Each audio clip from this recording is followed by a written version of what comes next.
तो इसमें यही कहा है कि वो फिर गिरते हुए अध्यात्म सत्र को फिर से उभारेगा, इसका ये भावार्थ है। कहते हैं उस संत के ओजस्वी व्यक्तित्व का प्रभाव सबको चमत्कृत करेगा। उसकी विचारधारा अध्यात्म के कम होते जा रहे प्रभाव को फिर से नई स्फूर्ति देगा। चारों ओर आध्यात्मिक वातावरण होगा। संत की विचारधारा से प्रभावित लोग विश्व के कल्याण के लिए पश्चिम की ओर चलेंगे। धीरे धीरे एशिया, यूरोप, अमेरिका पर पूरी तरह छा जाएंगे। उस संत की विचारधारा से पूरा विश्व प्रभावित होगा, उनके चरण चिन्हों पर चलेगा। पश्चिमी देश के लोग, अमेरिका, इंग्लैंड आदि, उन्हें ईसा, मुसलमान उन्हें एक सच्चा रहनुमा, और एशिया के लोग उन्हें भगवान का अवतार मानेंगे। उस महासंत की विचारधारा से बौद्धिक क्रांति आएगी। बौद्धिक माने अच्छी बुद्धिमान लोग उसके साथ होंगे। देखो, बुद्धिजीवियों की मान्यताएं बदलेंगी। जो ये अंग्रेज पाके बैठे बड़े बड़े अफसर कहते हैं नवी सोचने पर विवश होना पड़ेगा कि तुम कर क्या रहे हो, करना क्या चाहिए था। बुद्धिजीवियों की मान्यताएं बदलेंगी, उनमें ईश्वर के प्रति श्रद्धा और विश्वास की कोपलें फूटेंगी। फ्लोरेंस के अनुसार वह संत भारत में जन्म ले चुके हैं। वह इस संत से काफी प्रभावित थी। अपनी एक दूसरी पुस्तक golden light of new era में भी उन्होंने लिखा है कि जब मैं ध्यान लगाती हूं तो अक्सर एक संत को देखती हूं, गौर वर्ण के यानी गोरे वर्ण के। उस संत के ललाट पर गजब के तेज होता है। उनके ललाट पर आकाश से एक नक्षत्र के प्रकाश की किरणें निरंतर बरसती रहती है। ओए अपनात्माओं, आप देखिएगा ये इस तरह आती है ये जैसे परमात्मा बैठे हैं सतलोक में, वहां से इस दास के ऊपर ये ऐसी अपनी किरण बरसा रहे हैं। यहां से आकाश से आ रही है और दास के ऊपर परमात्मा की शक्ति निरंतर चल रही है। उसी से आगे आपको कनेक्शन दिया जा रहा है। अब उसी को ये बहन बता रही है फ्लोरेंस अपनी दिव्य दृष्टि से देख करके उसके ऊपर माथे पर यानी उसके सिर के ऊपर उस ऊपर से आकाश से नक्षत्रों से एक लाइट निरंतर आ रही है जो उसके माथे पर बरस रही है और वही शक्ति आगे आप में जा रही है।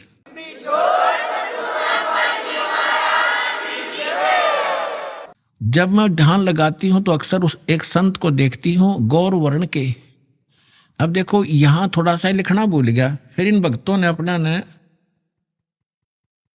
इस एक बुक इसने बताई है, देखिएगा, एक दूसरी पुस्तक golden light of new era, ये एक बुक है। इस बुक के आधार से भक्तों ने एक वेबसाइट से यानी यूट्यूब से निकाला है, वेबसाइट से इसकी से इंग्लिश में है उसकी वाणी। वो इस प्रकार देखिएगा, यही है ये golden era divine, I can clearly visually A golden era divine. वो कहती है मैं देखती रहती हूँ। यहाँ देखना, यहाँ पर है जो हिंदी उसने किया वो यहाँ से है।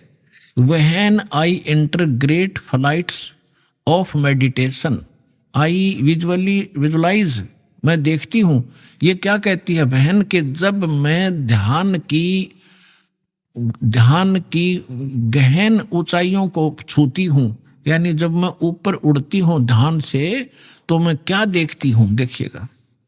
When I enter great flights of meditation I visualize such a great संत हु इज फेयर स्किन्ड, यानी फेयर स्किन्ड माने साफ वर्ण का, गौर वर्ण का, विद वाइट हेयर, उसके बाल सफेद हैं, white hair, and without a beard and moustaches, वो बिना दाढ़ी मूछ का है।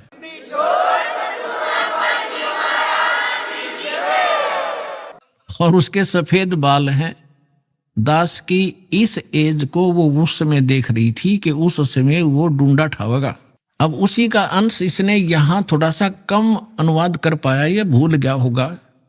इसने अपनी दूसरी पुस्तक golden light of new era में भी लिखा है, जब मैं ध्यान लगाती हूँ तो अक्सर एक संत को देखती हूँ, गौर वर्ण के, आगे लिखना भूल गया, सफेद बाल थे, बिना दाढ़ी मूछ का।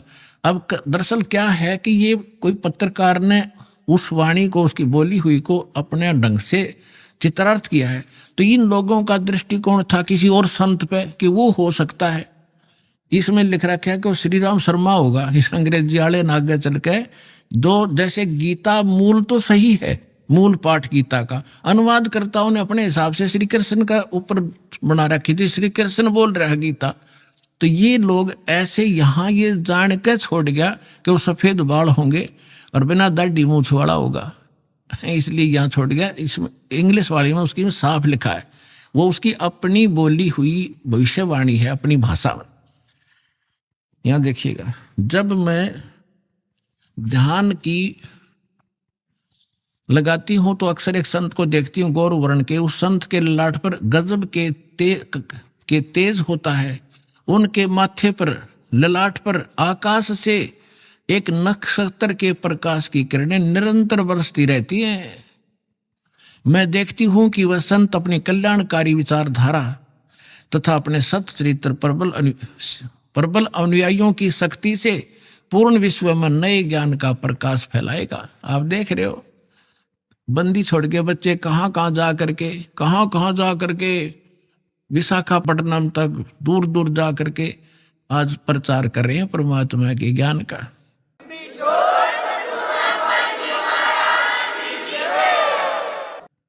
देखियो, तो वह संत अपनी कल्याणकारी विचारधारा तथा अपने सच्चरित्र प्रबल अनुयायियों की शक्ति से संपूर्ण विश्व में नए ज्ञान का प्रकाश फैला रहे हैं।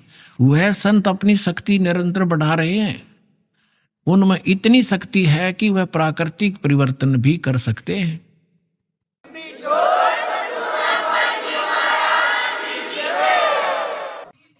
वह अपना कार्य वैज्ञानिक ढंग से करेंगे। उनकी कृपा और प्रयत्न से मानवीय सभ्यता में नई जागृति आएगी। विश्व के समस्त जनसमूह में नई चेतना का संचार होगा। लोक शक्ति का एक नया रूप उभर कर सामने आएगा, जो सत्ताधारियों की मनमानियों पर अंकुश लगा देगा। जो राजा लोग अपनी मनमानी बकवाद करते हैं, उस संत के अनुयायी उनको विवश कर देंगे कि बंदे बनकर रहो, बकवाद बहुत दिन कर ली तुमने।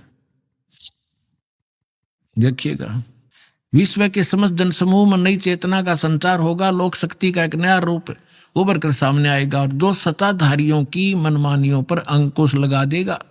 राजनेताओं के ऊपर मनोचिकित्सक तथा सम्मोहन कला के विश्व प्रसिद्ध ज्ञाता डॉक्टर मोरे बर्स्टीन की फ्लोरेंस से अच्छी दोस्ती थी। एक बार फ्लोरेंस ने उनसे भी कहा था कि डॉक्टर, वह समय बड़ी तेजी से निकट आ रहा है जब सत्ता लोलुप्त राजनेताओं की अपेक्षा आप जैसे समाज सेवकों की बातें समाज अधिक ध्यान से सुनेगा। 21वीं सदी के आते आते एक नई विचारधारा पूरे विश्व को प्रभावित करेगी। हर राष्ट्र में सचित्र धार्मिक लोगों का संगठन लोगों के दिमाग में बैठी गलत मान्यताओं को बदल देगा। यह विचारधारा भारत से प्रस्फुटित होगी, भारत से चलेगी और विश्व के पूरे देशों में फैलेगी। मैं उस पवित्र स्थान पर एक प्रचंड तपस्वी को देख रही हूं, जिसका तेज बड़ी तेजी से फैल रहा है। मनुष्य में सोए देवताओं को जगाने तथा धरती को स्वर्ग जैसा बनाने के लिए वह संत दिन रात प्रयत्न कर रहे हैं।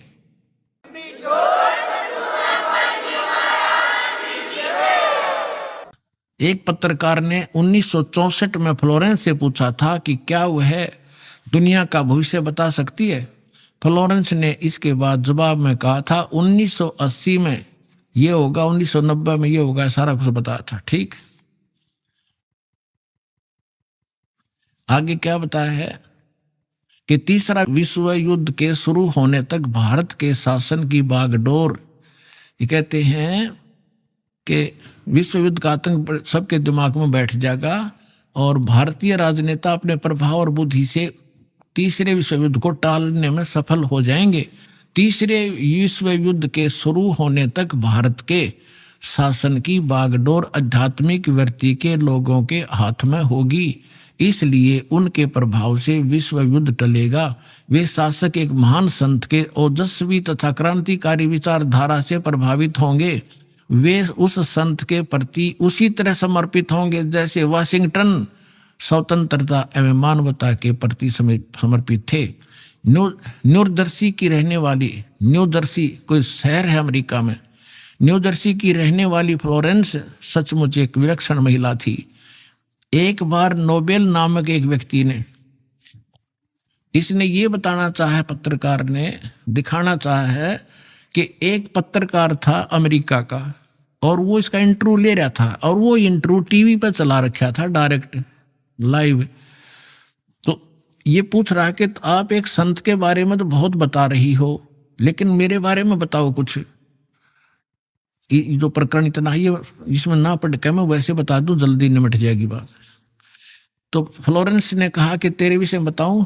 उसका दायां हाथ पकड़ा और उसने कहा कि आप जो है किसी दूसरे राज्य में भी प्रचार प्रसार करेगा। तो वो कह रहा था, उसने इसमें लिखा है कि मैं उससे कह रहा था कि तू भला मजाक कर रही है मेरे साथ। अगर इस इंटरव्यू को मेरी महकमे वाले सुन रहे होंगे, मेरे बॉस, तो मुझे नौकरी से निकाल देंगे। दूसरे में प्रसार तो नहीं होगा पर मैं नौकरी से जाता रहूंगा। तू क्या मजाक कर रही है। उसी समय मेरे हेड ऑफिस से टेलीफोन आया, मैंने, और मेरे लिए ही था, मैंने उठाया। मेरा बॉस कह रहा था कि मैं तुम्हारा इंटरव्यू देख रहा हूं, मैं हैरान हूं कि हमने निश्चय कर लिया है आपको न्यूयॉर्क के अंदर प्रचार प्रसार के लिए भेजना है और जल्द कल ही इसका डिक्लेयर करेंगे, फाइनल हो चुका है।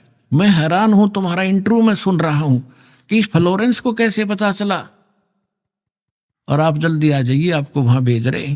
तो ये कहने का तात्पर्य है, वो इंटरव्यू लेने वाला ये कह रहा है उसकी इतनी सटीक भविष्यवाणी थी तो वही कह रही है जो संत के बारे में उसकी झूठी नहीं हो सकती। अब देखिए, अब यहां देखिएगा, ये मैंने छोड़ दिया, यहां वही बता रहा था। ये टीवी के कार्यक्रम के दौरान उनसे बोला, मैं बोला उठकर, पत्रकार कह रहा है, आप भारत में जन्मे ले चुके संत के बारे में तो अक्सर बताती रहती हो, मैं अपने बारे में भी कुछ जानना चाहता हूं, बताइए। फ्लोरेंस ने उसके दाहिने हाथ को थाम लिया और बोली, आप बहुत जल्दी किसी दूसरे राज्य में प्रसारण करेंगे।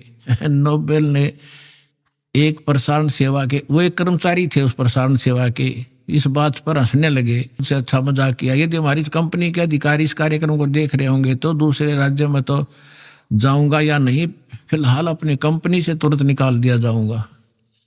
फिर पीछे घोषणा ये लिख दिया उसने कि वहां, अब कहते नोबेल के जब फोन पर उठाया तो उसने बताया कि हमने न्यूयॉर्क के प्रसारण का काम शुरू करने का निर्णय लिया है, वहां तुम्हें भी भेजा जाएगा। अभी यह बात गुप्त रखना, इसकी घोषणा कल की जाएगी। मैं टीवी पर फ्लोरेंस के साथ तुम्हारी बातचीत देख रहा था, वो बॉस बोल रहा है, फ्लोरेंस ने तुम्हारे विषय में जो बताया वो पूरी तरह सच है।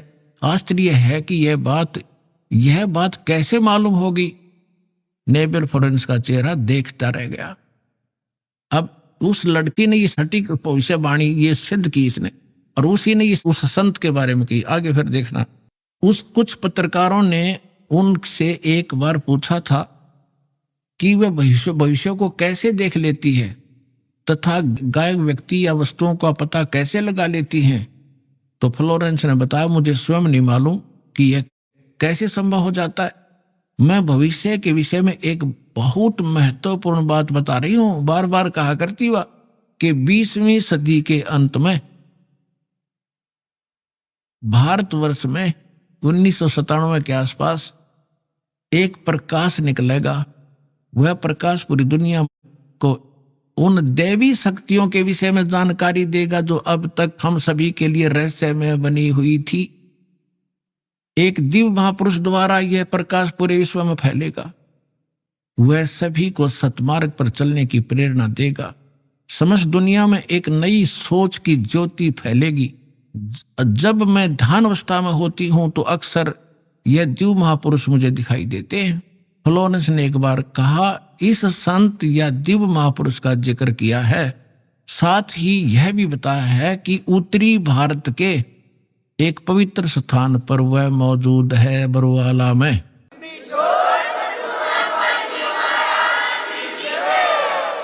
सत साहेब, अब आप हिसाब लगा लियो पुण्यात्माओं, कौन है वो दास।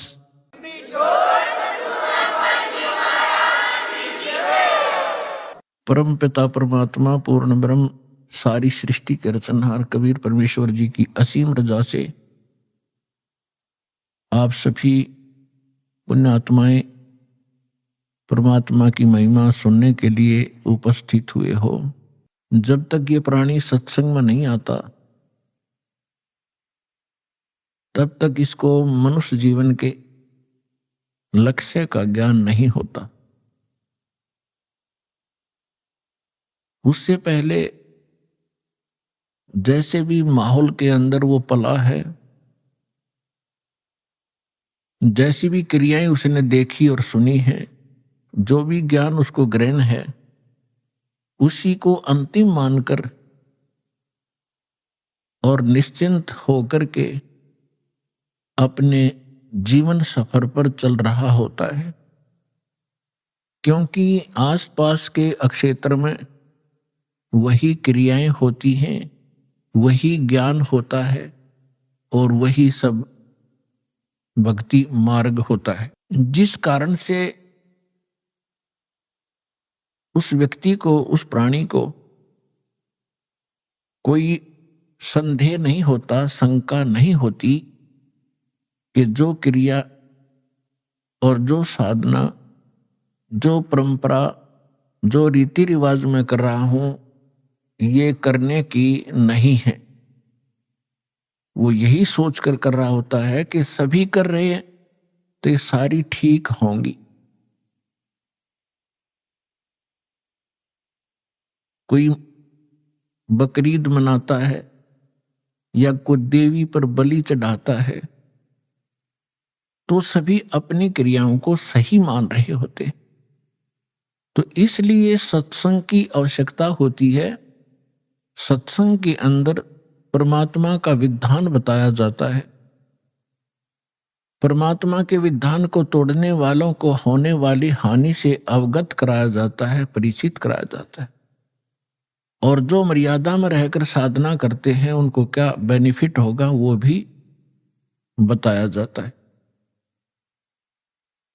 तो इसलिए सत्संग की विशेष आवश्यकता है। हमने सत्संग मान रखा था कि संत कोई हो, वो जैसा ज्ञान देता है वो सत्संग ही होता है। नहीं, सत्संग के अर्थ से पता लगता है कि जहां सच्चाई का साथ हो वो सत्य संग होता है, अन्यथा वो सत्संग नहीं है, बेशक से उसका नाम सत्संग हो।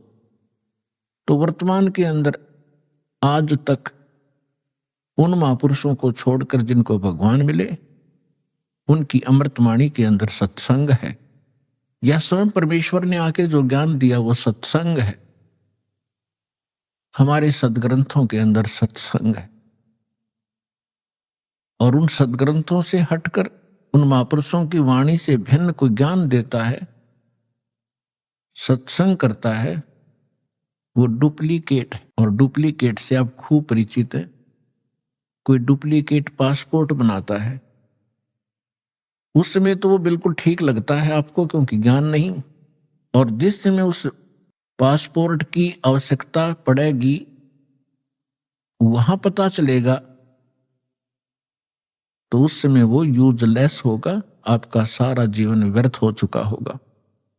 तो यहां आपको पूरे जीवन में या तो सत्संग से आप अपने उस पासपोर्ट को यानी अपने ज्ञान और साधना को सत्संग से ही तुलना कर सकते हो। सत्संग से उसको कंपेयर किया जा सकता है कि मेरा ज्ञान ठीक है, मेरी भक्ति ठीक है या नहीं। अन्यथा फिर आपको उस समय पता चलेगा जब आप धर्मराज के दरबार में खड़े होगे। उस समय आपका वो डुप्लीकेट नाम, डुप्लीकेट ज्ञान और वो डुप्लीकेट गुरु कुछ काम नहीं आवेगा। उस समय बहुत देर हो चुकी होगी। तो इसलिए पुण्यात्माओं, सतर्क हो। बहुत जन्म खो दिए आपने इस भांग के बाड़े, नकली संतों के पास। आज दया बख्शी है परमात्मा ने आप अपने बच्चों पर, आपको शिक्षित किया है और परमात्मा ने इस दास को यहाँ आपके लिए भेजा है, तत्व ज्ञान युक्त किया है। इसको ग्रहण करो और जहां तक संभव हो, आपकी पहुंच हो, वहां तक इसकी चर्चा अवश्य करो। आपको बहुत पुण्य होगा।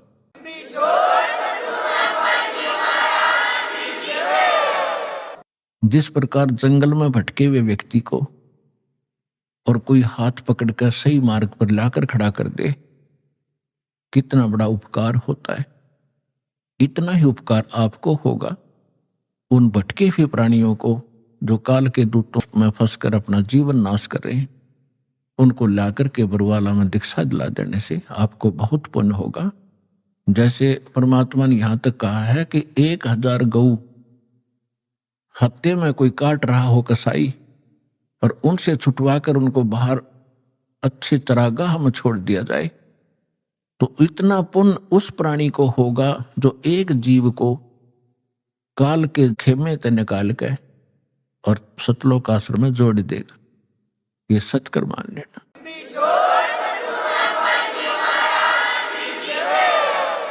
क्योंकि गलत साधना करके या भक्ति ना करके उस जीव को कितना कष्ट होना था भविष्य में।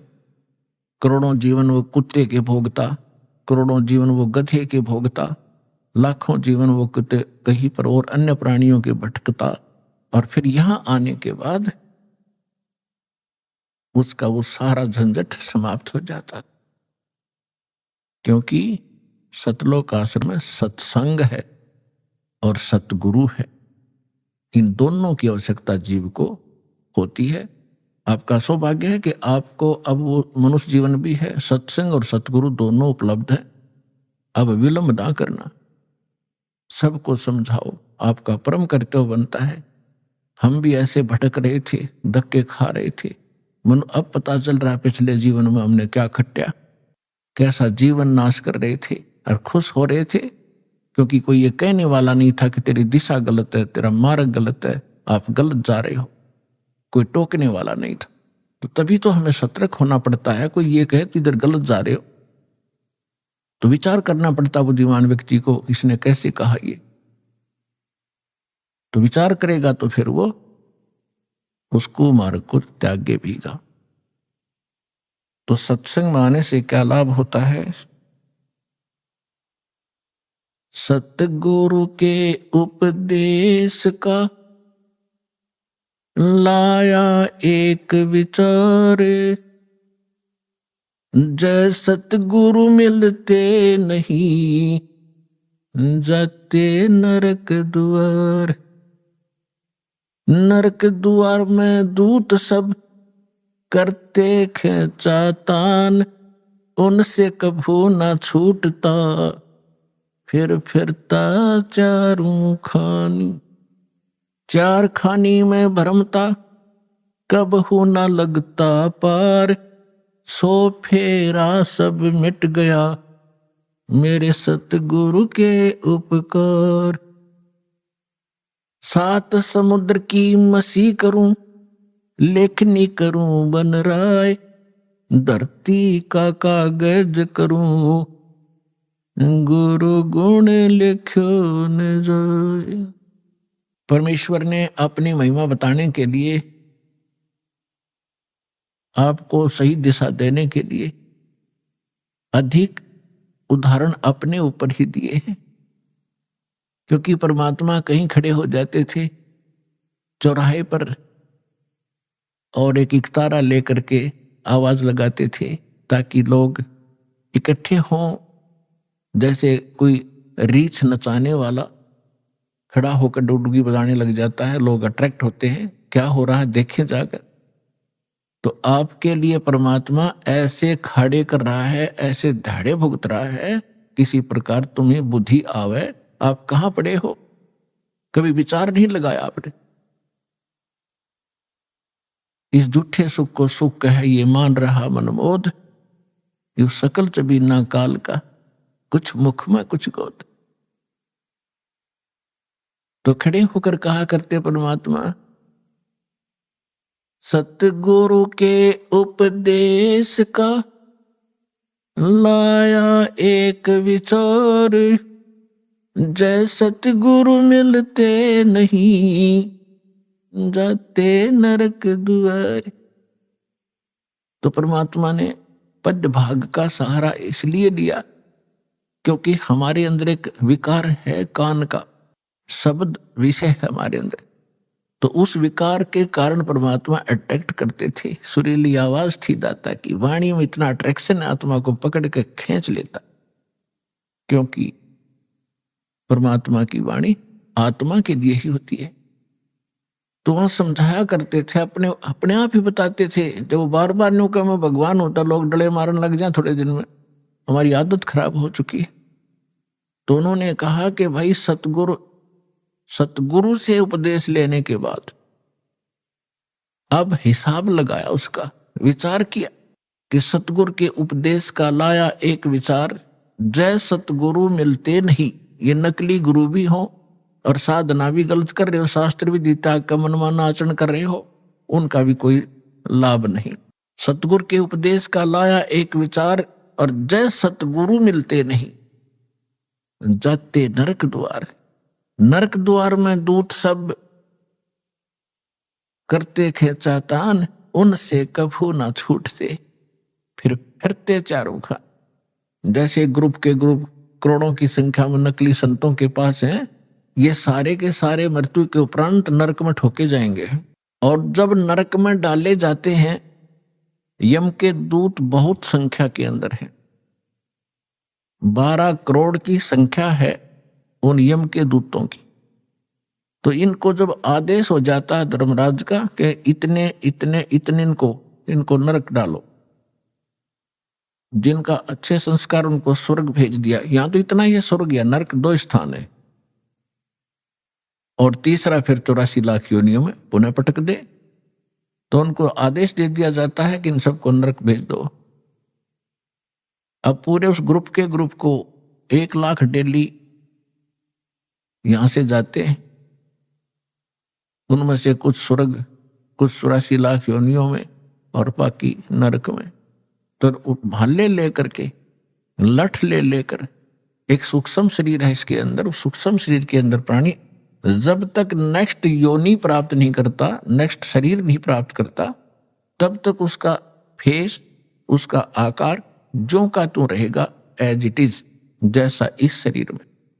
यह शरीर तो ऐसा समझो जैसे सर्प वह कैंचुली छोड़ देता है। सर्प ने कैंचुली छोड़ दी तो वह सर्प जैसी दिखा करे, लेकिन ओरिजिनल सर्प अन्य है। इसी प्रकार इसके अंदर एक शरीर और है, या ऊपर की कैंचुली है, ये कवर है आपका। तो वो जो शरीर है उसमें जीव मरता नहीं, उसमें दर्द पीड़ा घड़ी होती है। तो उसमें ऐसा लठ मारते हैं, वो भाले ठोकते हैं, उनकी मर्यादा तोड़कर इधर उधर चलते हैं। सामने हाहाकार मच रही होती है, जहां उनको ठोका जाता है, नरक के अंदर तड़फ रहे हैं, हाहाकार मच रही है, किसी को ऐसे गंदा स्थान है वहां पर, तो उसमें उनको भेजा जाता है कि चलो अब वहां कैसे जाएं। वो सब उल्टे उल्टे हटते हैं, और पीछे तो वो लठ मारे, उसके बाले ठोके, जबरदस्ती डाल देते हैं। तो परमात्मा कहते हैं नरक द्वार में दूत सब वहां करते खेचा ताड़, हम वापस भागेंगे, वो ठाठा पटकेंगे, और उनसे कभू ना छूटता। उसके बाद फिर फिरता चार खानी में, ये 84 लाख योनियों के शरीरों में, 4 खानी में भ्रमता में कभू ना लगता पार। और सो फेरा सब मिट गया मेरे सतगुरु के उपकार। कि वो सारा झंझट बाईपास कर दिया उस सतगुरु ने।